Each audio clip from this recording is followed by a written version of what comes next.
नवनाथ वाघमेरेंनी थेट चॅलेंज देत म्हटलंय, तुझ्याशी 2 हात करायला कुठे यायचं सांग, मी येतो. या वक्तव्यानंतर राजकीय वातावरण चांगलंच तापलं आहे. वाघमाऱ्यांच्या या आक्रमक भूमिकेमुळे आता विरोधक काय प्रत्युत्तर देत आहेत याच्याकडे सगळ्यांचं लक्ष आहे. चला तर आपण थेट पाहूया ती व्हिडिओ.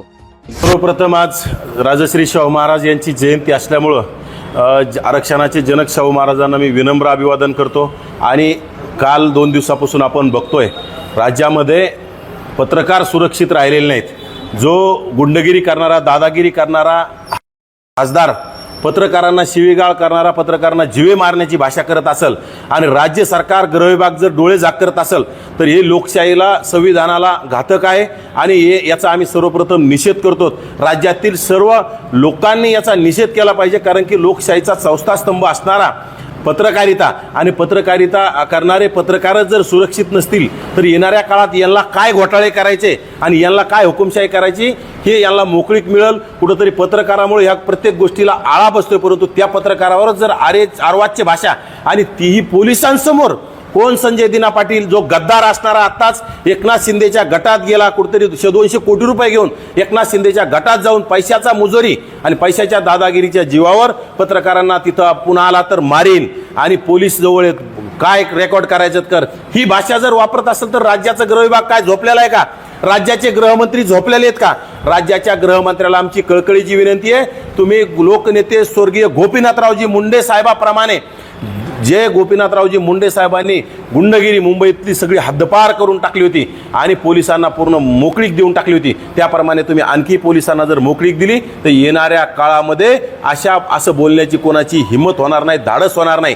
आणि जर तुम्ही अशी मोकळीक तुमच्या स्वार्थापायी, तुमच्या राजसत्तेच्या पायी आणि तुमच्या कुठेतरी सेटलमेंटच्या पायी आणि कुठेतरी तुमच्या फोडाफोडीच्या राजकारणापायी जर अशा लोकांना पाठीशी घालत गेले तर राज्यात गुंडगिरी वाढत राहील आणि राज्यात पत्रकारच सुरक्षित नसले तर सर्वसामान्य जनता कशी सुरक्षित असेल? राज्यात अनेक होत चाललेत. याच्यामध्ये ज्याप्रमाणे आता विलास घुले या तरुणाचा सुद्धा झाला, त्यामध्ये सुद्धा कुठेतरी कोणाला पाठीशी घातल्या जात आहे. मग जर असं कुणालाही पाठीशी घालत गेले तर राज्यामध्ये पुन्हा पूर्वीसारखी हुकुमशाही आणायची की काय, असा सुद्धा माझा राज्याच्या प्रमुखांना प्रश्न आहे. राज्याची मुख्यमंत्री आणि दोन्ही उपमुख्यमंत्र्याला माझी कळकळीची विनंती, तो कोण? संजय दिना पाटील आहे, याला तात्काळ निलंबित केलं पाहिजे, त्याच्यावर कठोर कारवाई झाली पाहिजे, त्याला अटक झाली पाहिजे. आणि फक्त माफीनामा किंवा दिलगिरी व्यक्त करून चालणार नाही, त्याच्यावर कारवाई झाली पाहिजे. आणि कारवाई होत नसेल तर येणाऱ्या काळात आम्ही सुद्धा त्याला जशाच तसं उत्तर देऊ. राज्यातील सर्व कार्यकर्त्यांना, चळवळीतील कार्यकर्त्यांना माझं आव्हान आहे, संजय दिना पाटील ज्याप्रमाणे पत्रकारांना बोललाय त्याच भाषेत त्या संजय दिना पाटलाला आपण खालच्या पातळीत बोललं पाहिजे. आणि संजय दिना पाटलाला एवढी पत्रकारावर 2 हात करायची हौस असेल तर संजय दिना पाटलाला माझं आव्हान आहे, मला तू कळव कुठे यायचं, तुम्ही येतो, तुझ्यासोबत 2 हात करायला तर मी तयार आहे. धमक्या काय पत्रकाराला देतो? पत्रकार बिचारे पत्रकारिता करण्यात मग्न असते, परंतु गोरगरीब लोकांना धमक्या देऊन आम्ही खपून घेणार नाही. आणि येणाऱ्या काळात संजय दिना पाटलाला जशा तसं उत्तर देणार आहोत. बजरंग सोनवणेच्या मुलाचे आणि त्या मारेकऱ्यांचे संबंध आहेत, कारण की गेल्या 8-10 दिवसापूर्वीचे त्याचे CDR तपासले पाहिजे. परंतु बजरंग सोनवणेला एवढी उतावीळता का आली? बजरंग सोनवणे तात्काळ राज्याचे मुख्यमंत्री आणि गृहमंत्री असणारे देवेंद्र फडणवीस साहेबाला तात्काळ एवढे का भेटले? म्हणजे हे प्रकरण कुठेतरी दडपण्याचा, दाबण्याचा प्रयत्न त्यांचा असला पाहिजे. आणि राज्याच्या मुख्यमंत्र्याला त्यामुळे माझी विनंती, कुणाची गय करू नका. तुम्ही विचार करताल की उद्या बजरंग सोनवणे आमच्या पक्षात येईल म्हणून त्याला तुम्ही मोकळीक देण्याचा प्रयत्न कराल, परंतु ओबीसी हे कधी कदापि खपवून घेणार नाही. आरोपीला कठोर शासन झालं पाहिजे आणि त्याच्यामध्ये खासदाराचं पोरगा असेल किंवा आमदाराचा असेल किंवा मंत्र्याचा असेल, तो गुन्हेगारच असतो. बजरंग सोनवणेचा मुलगा तो कोण? सौरभ सोनवणे, याला तात्काळ अटक झाली पाहिजे.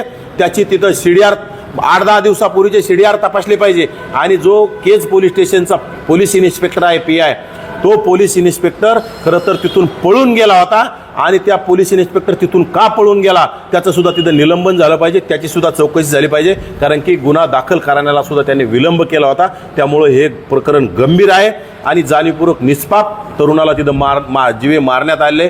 कुठेतरी भांडण सोडायला गेलेल्या तरुणाला जीवे मारत असतील तर येणाऱ्या काळात कोणी भांडण सोडायला मध्ये जाणार नाही. त्यामुळं माझी राज्याच्या गृहविभागाला, मुख्यमंत्र्याला, देवेंद्र फडणवीस यांना कळकळीची विनंती की त्या प्रकरणामध्ये तुम्ही कुठलीही दिरंगाई करू नका.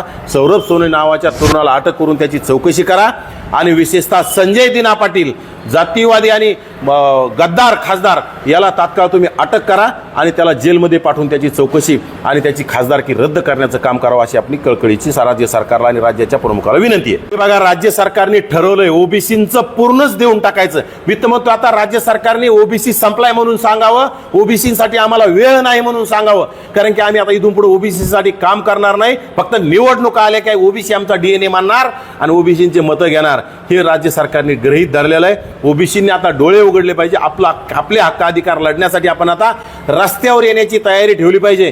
जर कोणी दादागिरी करून जर त्यांचे प्रश्न मार्गी लागत असतील आणि आपले हक्काधिकार कोणी हिसकावून घेत असेल तर आपल्याला सुद्धा आपला झेंडा आपल्या खांद्यावर घ्यावा लागेल. कारण की आपले नेते बोलायला तयार नाहीत, आपले मंत्री बोलायला तयार नाहीत, आपले आमदार बोलायला तयार नाहीत.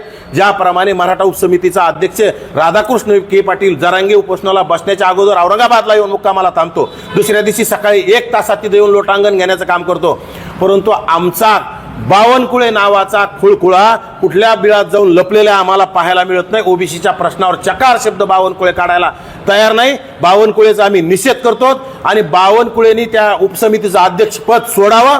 तुझ्याच्याने होत नाही तर त्यांनी सोडून द्यावं आणि सांगावं माझ्याच्याने होत नाही. आता नुसता ओबीसी नेता म्हणून घ्यायचं, मलाईदार खाते घ्यायचे, मलाई गोळा करायची, सत्तेचा रुबाब हे करायचा, परंतु जातीसाठी कधी विचार करायचा नाही. ज्या प्रवाहात आपण जन्मलो त्याचा विचार होत नसेल तर आम्ही बावनकुळेंचा निषेधच.